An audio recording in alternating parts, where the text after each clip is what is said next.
Hey, afternoon dungeon. This is a two-for day.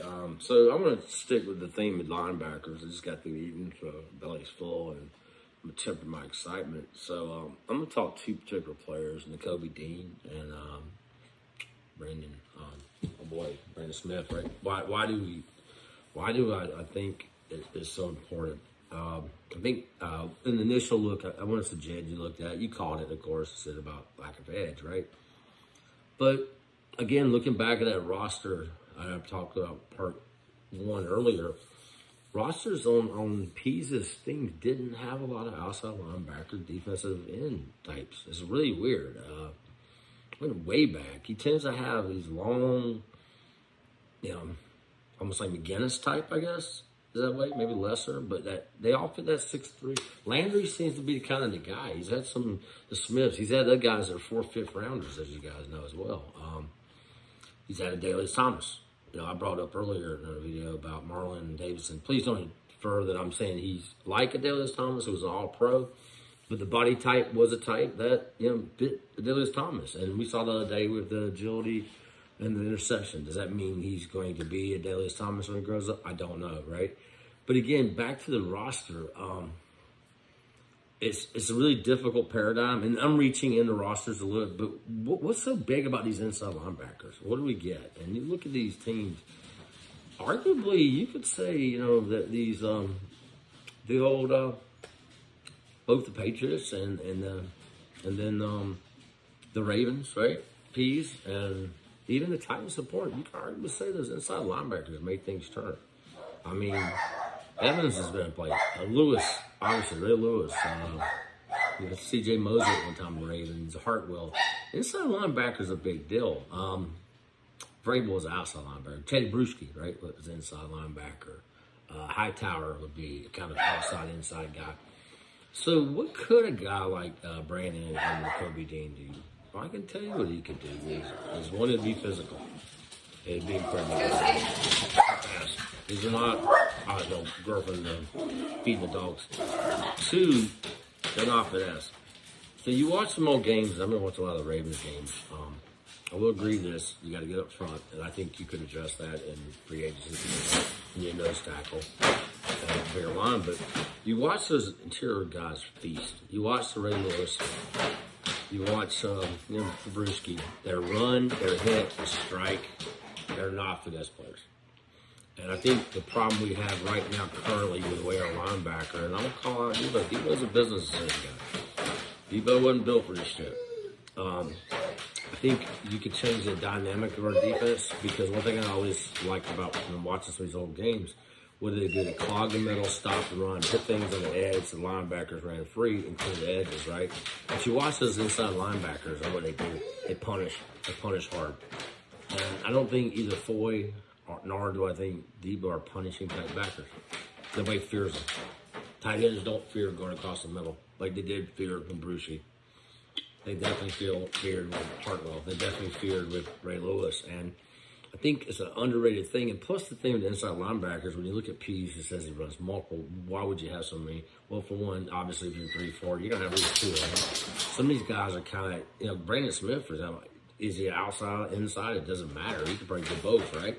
You put him inside, you put him outside. Nakobe Dean, I think, inside all day, but what a fire plug. But now you can blitz and get things from both the inside side. You can strike, get physicality. And, of course, you can go through the edges. Debo has the speed. Boy has the speed. They don't have the physicality. They just don't, in my opinion. And he's a lot of jump on packs. So, by default, I guess what I'm saying is, guess what? You are helping your pass rush. I think there's no way around it. So, to me, if we were to add Brandon Smith and Nakobe Dean, which is my dream, unless they come back even with, I don't know, Buffet or somebody later, outside linebacker, I now have speed, I have strength, I have some length, and I have a physicality that I don't currently have. And I can fire, look at Nakobe Dean right now. Kirby Smart fires him. I think he's like 7 sacks from the inside. Smith is just an animal. Watch him play. Watch what Parsons is doing. I mean, and I don't think Smith is on Parsons' level. I mean, I love Parsons last year, but Look at Devin White over in Tampa. And the Kobe Dean could be incredible. I'm like Clarence, but what is the difference? I mean, these guys are feared enforcers, speed, and I think that's the heart and soul of our defense to me. I know I'm typically a guy that wants to build a secondary, you know, and the D line, but honestly, with the strength of the draft and what we're lacking on that roster, that linebacker spot to me is where we miss. Can Debo provide a blitz? Sure. Is Debo fast? Yes. Debo, not as good coverage as he used to be, but is Debo physical? Who the fuck fears Debo? Who the fuck fears Foyt? I mean, that's a fact. We don't have that. And if you look at those teams, again, or you look at those teams, and if you look at Saban's teams, right? I mean, just the thing is it's a little non-traditional way to look at it. But again, what happens without wins? Right now, our roster is really shit. We got Debo, we got Foyt. Well, I can't name half of them. Michael Walker barely sees the field. Even though I think Michael Walker probably more of an outside linebacker, maybe can play inside. But you know, again, Michael Walker, I like him, but Michael Walker hasn't really showed out an all-pro potential. He showed that he's a jag. He's got the right size, and maybe he's a guy you fill out. But that area, what if we filled it out? It's a little non-traditional again. And I will say one thing that I think we are missing that I don't see on Pete's teams is it tends to have some sort of centerpiece on the D-line. And a very, very strong nose tackle. That seems to be a thing. The question is, where's Grady go into it? So that's, to me, the linebackers, and we're overdoing it, but I'm going to go back to it. Yes, you can improve your pass rush there. Let's talk secondary. Secondary, I like some players. I see a lot of project guys, too. Jerome McKinley is one I like a lot. I don't see a lot of it. I mean, Hamilton falls. Hamilton's a freak. 6 foot, 4, 220, freak, 10, 215, safety. Yeah, I don't see those type players on these rosters, but then again, those players don't exist very much. He did have some very good safeties, right? He obviously, when he had Brandon Merriweather, which I think was actually all pro for a little while, right? I don't know if he was around McCourtney. I can't remember. I know he had Reed. I think there's some decent ones over in Tennessee. I don't know what our safeties are right now. Grant. I mean, I like Grant coming out. Is he the answer? I see some goodness. I see Jalen Hawkins being goodness. Maybe Jalen Hawkins is more that. I mean, Jalen Hawkins is kind of that great utility guy. You can drop him down. It's linebacker, strong safety, free safety. I just don't know who we would add to the secondary. For me, the secondary piece would be the free agency. So all day for me, there'd be 2 players I'd love. First one would be Marcus Williams. I'd call in the TF connection. I'd pay the book, seriously. I'd honestly let Grady go away or trade him off to get Marcus Williams. I tell you right now. You can hate this Karen. She can come back. I know Grady's one of your favorite players. Fuck Grady. Give me Marcus Williams. If I can't get Marcus Williams, he checks out, I'll Marcus May. If you get that type of dynamicism back there, and then you get these linebackers, so let's just say the draft went, let's say we went and signed Marcus Williams. Boom. Big free agent, right? We went back and drafted somewhere in the 3rd, 4th, 5th. We got like a Wyatt, defensive tackle, or what's it, Jones from Connecticut, right? Travis Jones. Bigger nose tackle type, right? Signed a free agent like, Keem Nicks to or Johnson, Austin Johnson, I think his name is, right? Signed to a little short-term deal, right? Added in the Kobe Dean and like either Micah McFadden or, better, Brandon, right? And then we added a Marcus Williams. Now you just changed the complexity at all levels. So I think we got to give some to get some. I don't know where Grady fits. Grady's a great player. I'm not going to compare him to Aaron Donald. I'm not going to say I want to get rid of him. But honestly, I think if we added 2, maybe 3 linebackers, maybe 3 even. Felt that, 3, maybe 3. We don't really have a great roster, right? Got some athleticism in that middle. And we went out and got the right free safety. I think we would now be talking a much better complexity of defense. It'd be attacking. It'd be physical. It'd have this kind of edge. Hamilton, if he was in play, that's a different animal. I don't know what to tell Hamilton. Hamilton's a unicorn. The only other player of me right now, impact-wise defense, up that top, is probably Stingley. kind of like the kid Gardner, cornerback.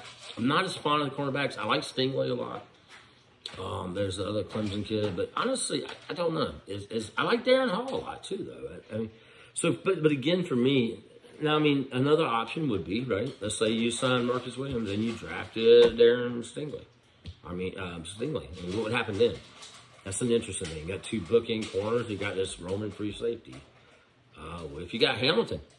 I mean, see, this is where you get into the thing. What if Hamilton dropped?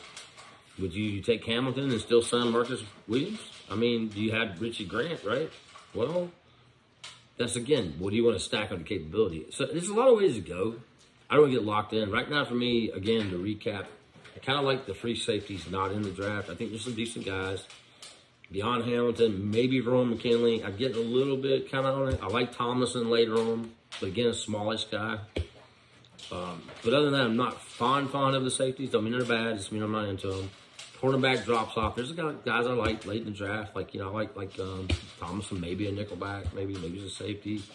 Obviously, I like Porter Jr., but when you get beyond the guys like Gardner, I think I kind of like. I don't really like Elam that much. I think Elam's a little overrated down at Florida. That defense was porous. I don't trust Florida cornerbacks for some reason. Have you noticed that? Florida D-backs for me are just a pain in the ass. Cincinnati, I don't know if the kids play high enough level to really call them good. The Clemson running part, I cannot remember his name, escapes me, but he's also a possible first round. I don't think he's overrated. So for me, when you're going to secondary, you got Stingley and you got Hamilton. That's about where it drops off for me. D-line, Jordan Davis, obviously. You know, who the hell wouldn't want that gigantic beast? I don't know what you do with him. You put him everywhere, right? I'm really cooling on the A&M guy a lot. DN and Clarence, recap. I just don't think we're going to be near the impact DNs. If you're going to a traditional DN, you're going to have to go early. And I don't think Thibodeau, I can't pronounce it, Karflakis or whatever, or Hutchinson, them guys are really going to be around. I don't think they're options. I mean, maybe you got the Drake Jackson later on. But again, Drake, what is he? He's kind of that long-limbed gazelle, you know, that kind of Harold Landry. I don't think he's an elite thing. Kingsley Ongabar, I think is his name. Long player. Is he elite? No, but he kind of fits that Harold Landry kind of player. I don't see a lot of these edges, and I might, not God, I hope to God we don't do the TD and reach for one. You know, get another fucking tack. So, again, linebacker. But again, what I'm challenging you guys, I'm going to be short, is why do we think pressure has to come just from the front? Why can't it come from that tier? Why can't it be something from coverage? You know, there's options. Anyway, that's a short video. I wasn't rambling too much, but I really want to hear your thoughts. And thank you guys. Over.